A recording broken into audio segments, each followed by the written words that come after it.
clear for launch. And with that, shut down your visors, O2 on, and prepare for ignition, 202. Copy that, and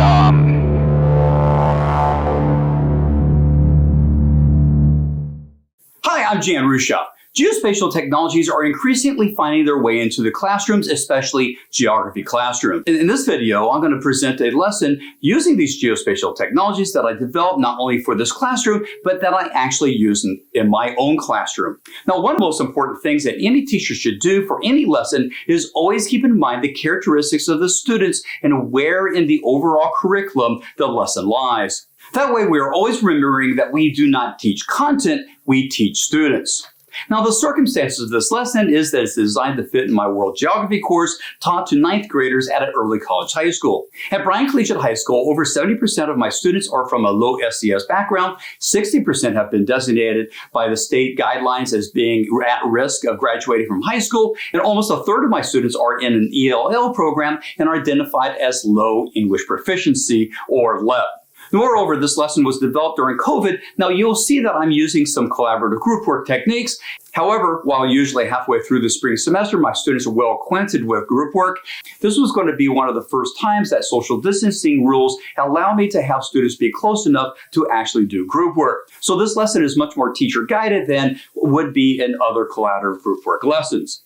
I entitled this lesson, The Importance of Location. As the lesson was designed to fit in our Southeast Asian regional unit, we'll take a look at Singapore and its relative location to the Singapore Strait and the Strait of Malacca, some of the most important choke points in the world.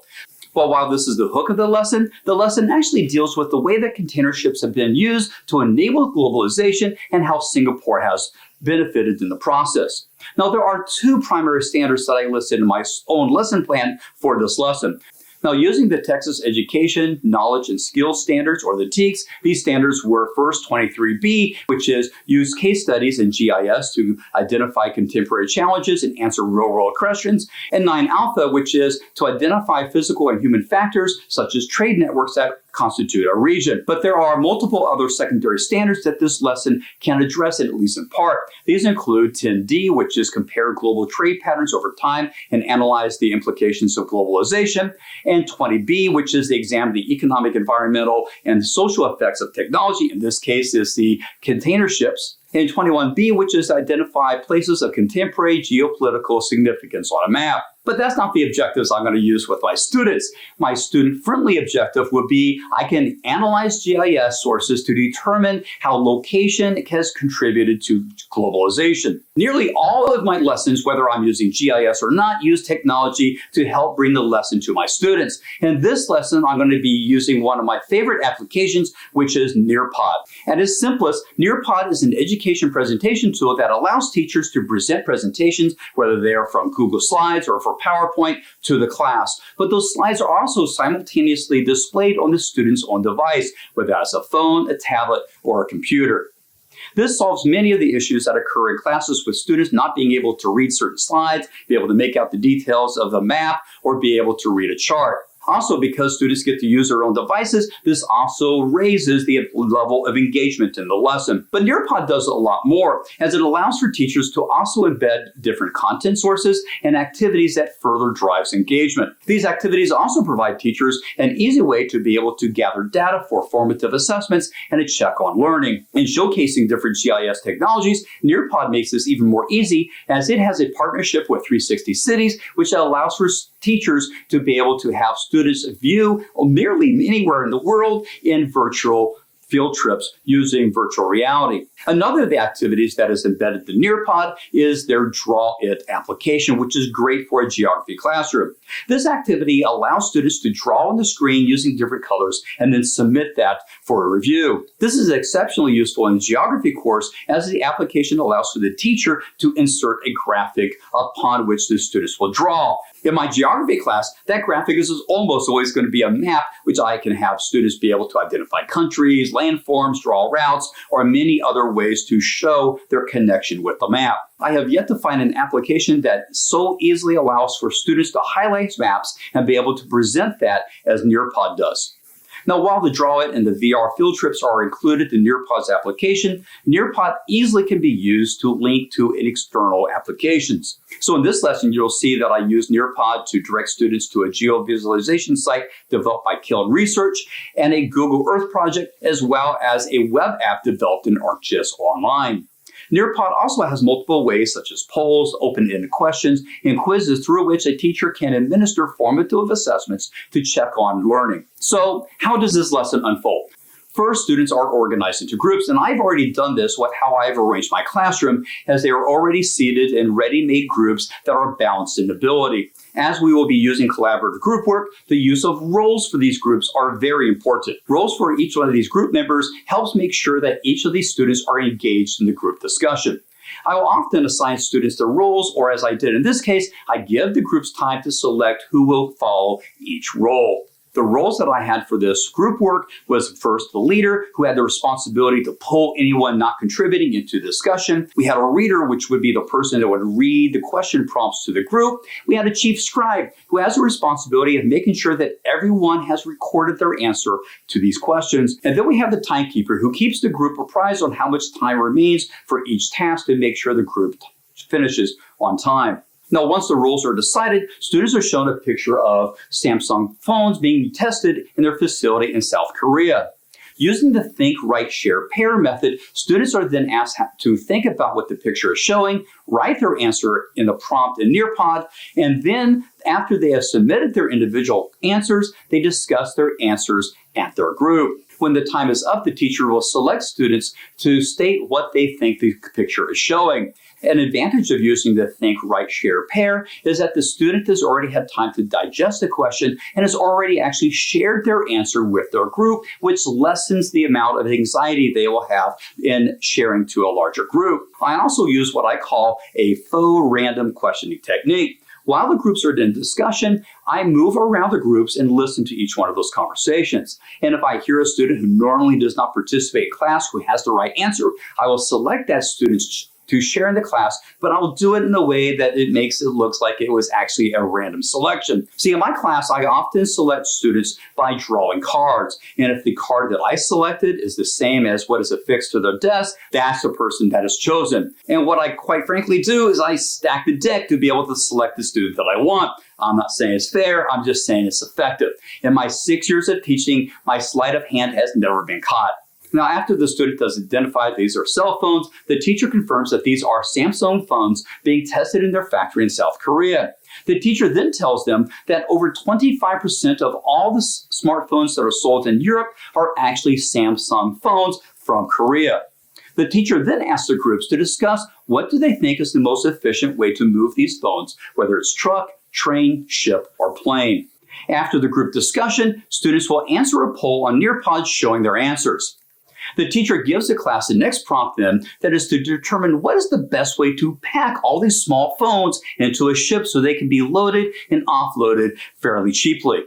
Now, after the groups discuss this, the teacher will call upon selected students to give their answer. Then the teacher will give them the actual answer, which is the container ship. At this point, the teacher will provide each of the groups with a teacher-created article on container ships, which includes data and graphics from the World Economic Forum and the World Shipping Council.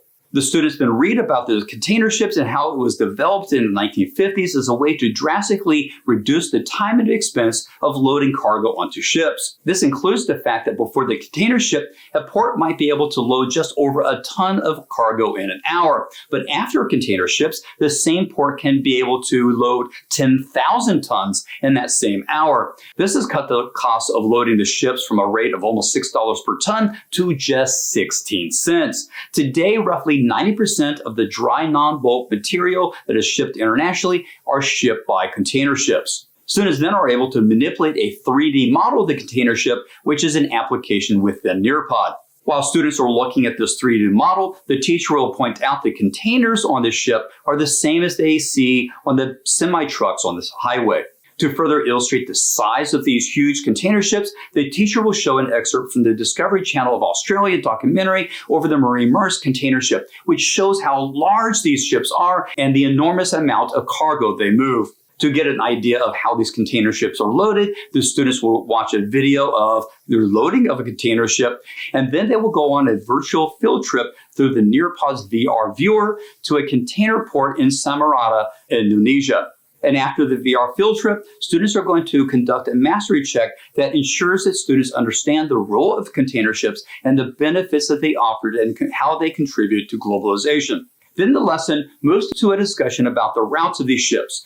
And using the draw feature in Nearpod, students are asked to draw that route after everyone has marked their maps. The students will share their answers at their groups. Now, when I did this in my class, I was shocked at the number of students who drew a route from South Korea up and through the Arctic Ocean. At this point, a follow-up discussion ensued where I had students look at why would that not be possible. So if that's the wrong answer, to determine the right answer, the teacher has students open a link in Nearpod to shipmap.org. This is a geovisualization project by Kiln Research that shows all of the ship's movements around the world in 2012. The teacher shows the students how to use filters to show different types of ships, including container ships, which are shown in yellow.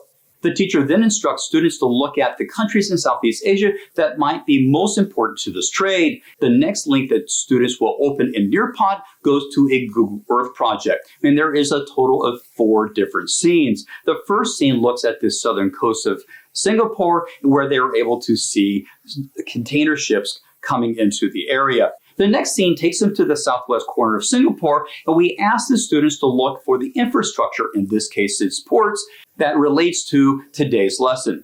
The next scene then zooms into a Google Earth 3D image of one of the ports.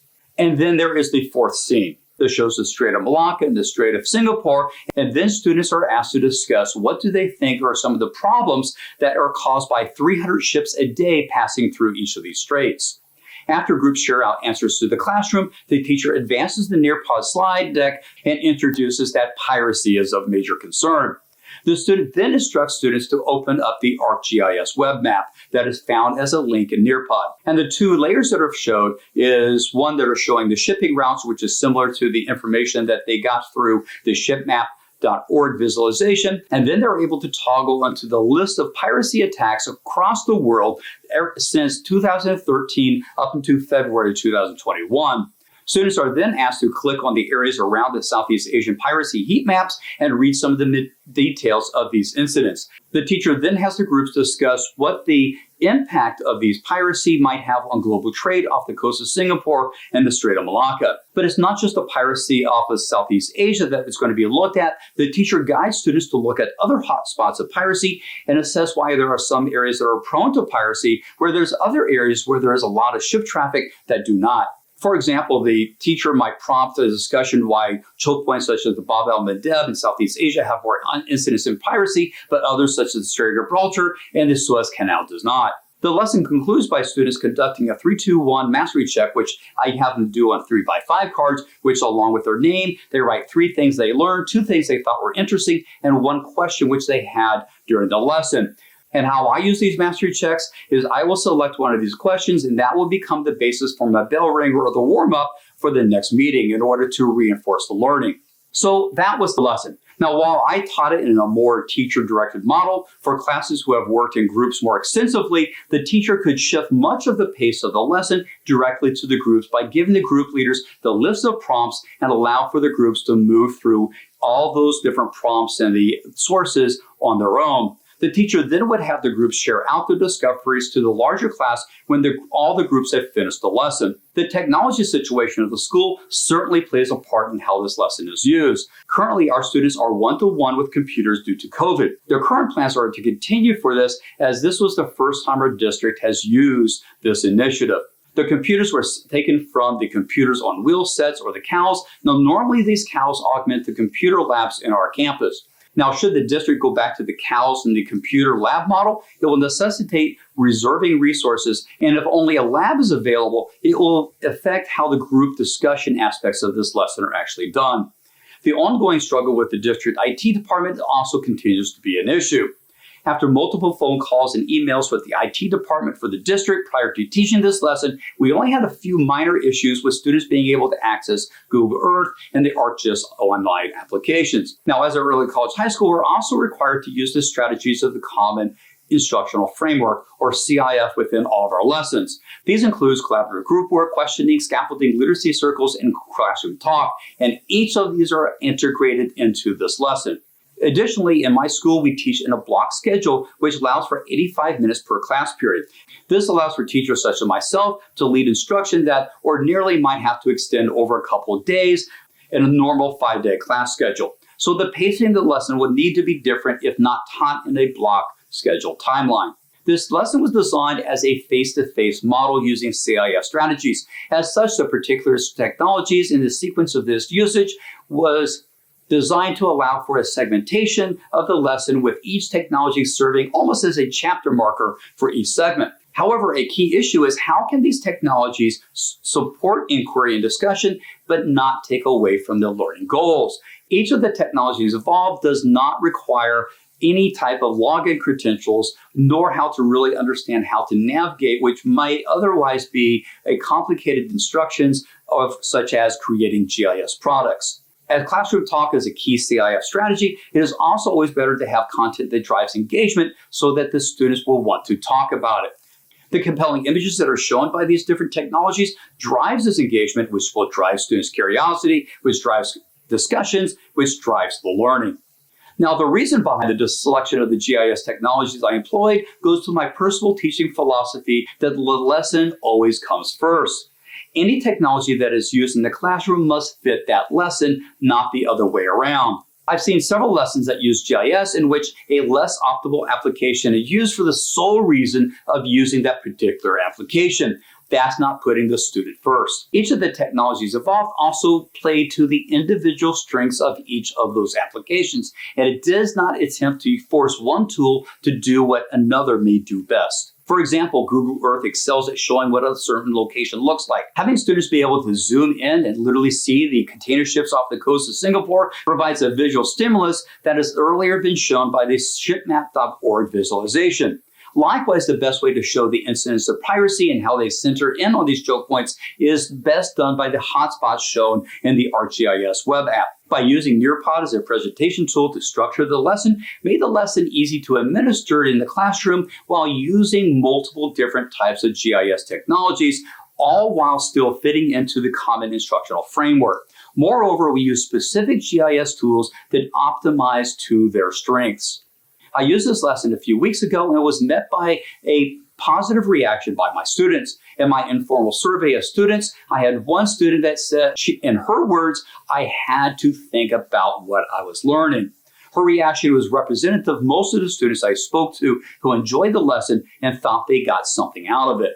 I also noticed that many of my students who often struggled to keep engaged were fully engaged during the lesson. And while it's always difficult to isolate variables, in our exam, students seem to perform better on those questions that related to the topics that were taught in this lesson.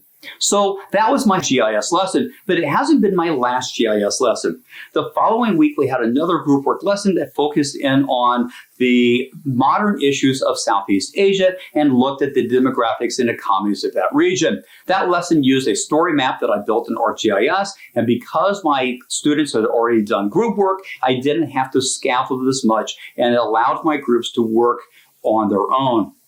Now, GIS technologies are an essential tool in the geography classroom, but teachers must approach them as just that.